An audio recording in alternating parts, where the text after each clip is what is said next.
rubro-negro, tudo bem com vocês? O Mengão está de volta na liderança, 2-1 em cima do Bahia, e eu vou explicar nesse vídeo por que eu quero um campeonato brasileiro só com times treinados pelo Rogério Ceni.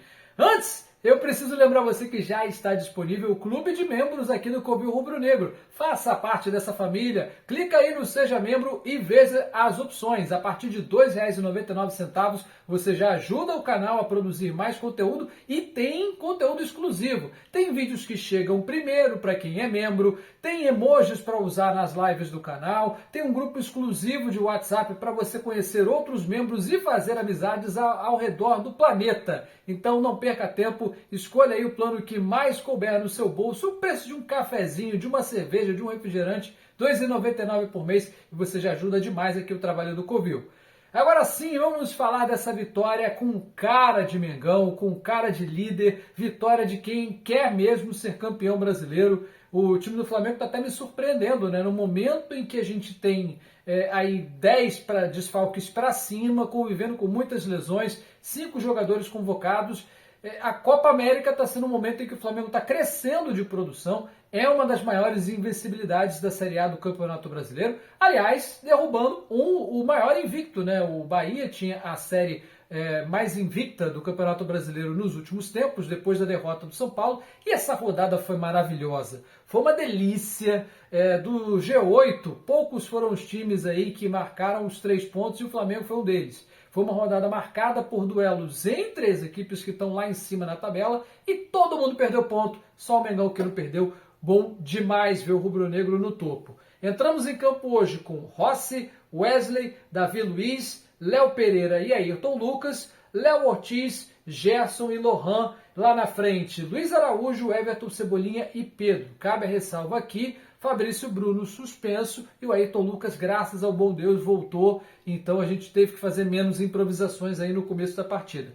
Mas o primeiro tempo foi todo da equipe visitante. O Flamengo jogou mal no primeiro tempo, deu a bola no pé dos baianos e eles correram muito, saíram no contra-ataque. O Flamengo demorou a se organizar um pouquinho na marcação, demorou a entrar na partida e no momento em que era pior, uma bonita jogada pela direita, o Pedro rola e na entrada da área, Gerson vai lá e bota a bola no fundo da rede. Aos 24 minutos o Flamengo estava na frente. Não que fizesse justiça, o Bahia jogou melhor no primeiro tempo, mas olha, foi para lavar a alma, né? Quem viu que o Gerson sofreu contra essa mesma equipe, nesse mesmo estádio, em 2020, começo de 2021, aquela arrancada para o octacampeonato, né, manchada pelo resultado de um jogo, perseguido, atacado e tudo mais. Até eu fui perseguido por dirigente por aí. Então, assim, foi para lavar a alma ver o Gerson fazer gol nessa mesma equipe. Bom, o Bahia viria a empatar o jogo aos 35 minutos do primeiro tempo num contra-ataque. O Flamengo marcou mal, muito mal, deixou Ayrton Lucas para marcar o artilheiro da equipe do Bahia e o City da Shopee empatou com o Everaldo depois de uma bola, assim, um contra-ataque que os zagueiros do Flamengo, bola lançada nas costas dele, todo mundo bateu cabeça, deixaram o lateral esquerdo para marcar, ele saiu na cara do Rossi e empatou o jogo naquele momento. E aí o final do primeiro tempo foi um barata voa, né? As duas equipes buscando como franco-atiradoras sair na vantagem, acabou que viramos o intervalo com 1-1 mesmo, e aí começaram as mudanças. E eu vou dizer o principal motivo da vitória do Flamengo: perna. Faltou perna para o time do Bahia. Correram muito no primeiro tempo, gastaram muito. E o Rogério Ceni, não que eu não seja grato a ele pelo que fez aqui no Flamengo, o octacampeonato de 2020 2021 saiu nas mãos dele. Ele pegou esse time no meio do campeonato, ajeitou e saímos campeões em todo aquele contexto de pandemia. Então sou muito grato ao Rogério Ceni. Mas olha, quando ele está do outro lado é melhor ainda. 12 jogos contra o Flamengo e o Rogério Ceni, treine qual equipe treinar, perdeu todos. 12 vitórias do rubro-negro em cima do Rogério Ceni, que venha mais, que tenha muitos jogos contra o Rogério Ceni como técnico, porque o retrospecto dele é horroroso contra o mais querido. E aí no intervalo, o Tite mexe, ele faz o que o Ceni não fez. O Ceni foi mexer lá para os 30 do segundo tempo. O Tite coloca o Bruno Henrique no Cebolinha, que sofreu um desconforto ali no músculo adutor da coxa. Então o Bruno Henrique entra na ponta esquerda. Aí no meio do segundo tempo ele faz alterações para tirar o Luiz Araújo, e aí coloca o Alan, e bota o Gabigol na vaga do Lohan. Foi um excelente jogo do Lohan mais uma vez, mas hoje, contra esse adversário, ele não foi bem. Ele não conseguiu. É um jogador que tem pouca idade e muita força física para a idade que tem, mas hoje realmente, ele jogando como 10, ele não está conseguindo desempenhar o seu melhor. O Lohan, eu gosto mais dele no ataque, mas é aquilo. Sem De La Cruz e sem Arrascaeta, tem que improvisar e o Lohan, infelizmente, está sendo sacrificado nessa posição. Então, hoje, ele não conseguiu representar o melhor do seu futebol, mas não vou aqui crucificar o menino longe disso. E aí entra Gabigol e Alan. Só que aí tem um problema. Ele avança o Gerson para ficar como um ponta direita, né, já que o Luiz Araújo saiu. Tem dois centroavantes, Pedro e Gabigol, e o Bruno Henrique na esquerda. E o Alan para reforçar a marcação junto com o Léo Ortiz. Aí você me pergunta, quem é que cria nesse time? Ninguém. Ficou um buraco ali no meio campo, o Gerson até voltava um pouco para fazer ali, às vezes, de camisa 10, mas o Alan também ajudou na criação de jogadas, ele que é o jogador mais defensivo, isso me surpreendeu. Foi uma partida muito boa do Alan, muito segura, veja só, jogando fora de posição. Ele que é um volante de marcação, e não jogou 100% assim, ele jogou mais para frente e conseguiu criar jogadas interessantes. E aí eu volto a dizer, faltou perna para o time do Bahia, correram demais no primeiro tempo, sem alterações, foi um apavoro, um bombardeio do Mengão para cima deles, como tem que ser, a torcida jogou junto e o Flamengo tornou-se soberano na partida, finalmente. Aliás, no primeiro tempo foi 71-29.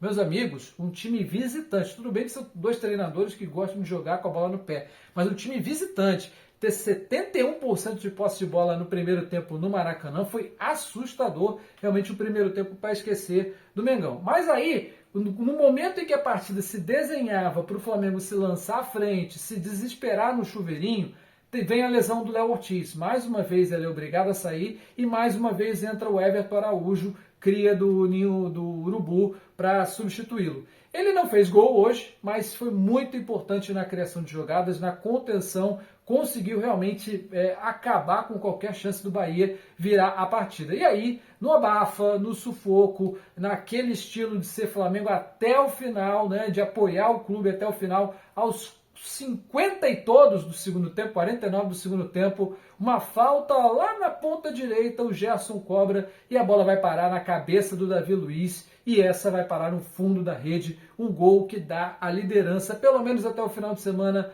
ao Flamengo, 21 pontos e 70% de aproveitamento. Em 10 rodadas ainda está muito cedo, tem muito campeonato pela frente, mais de 2/3 do campeonato pela frente, eu sei. Não é hora de euforia, de achar que vai ser líder até o final, mas olha, num campeonato tão equilibrado, você ter uma derrota em 10 jogos, uma derrota com 21 pontos de 30 possíveis, com todo o contexto, realmente o Tite não está tirando leite de pedra, não. Ele está tirando champanhe de pedra, fazendo um excelente trabalho. Uma derrota, infelizmente, num clássico, mas são dessas coisas que se faz a vida, né? Um aproveitamento absurdo para quem está sofrendo com tantos desfalques.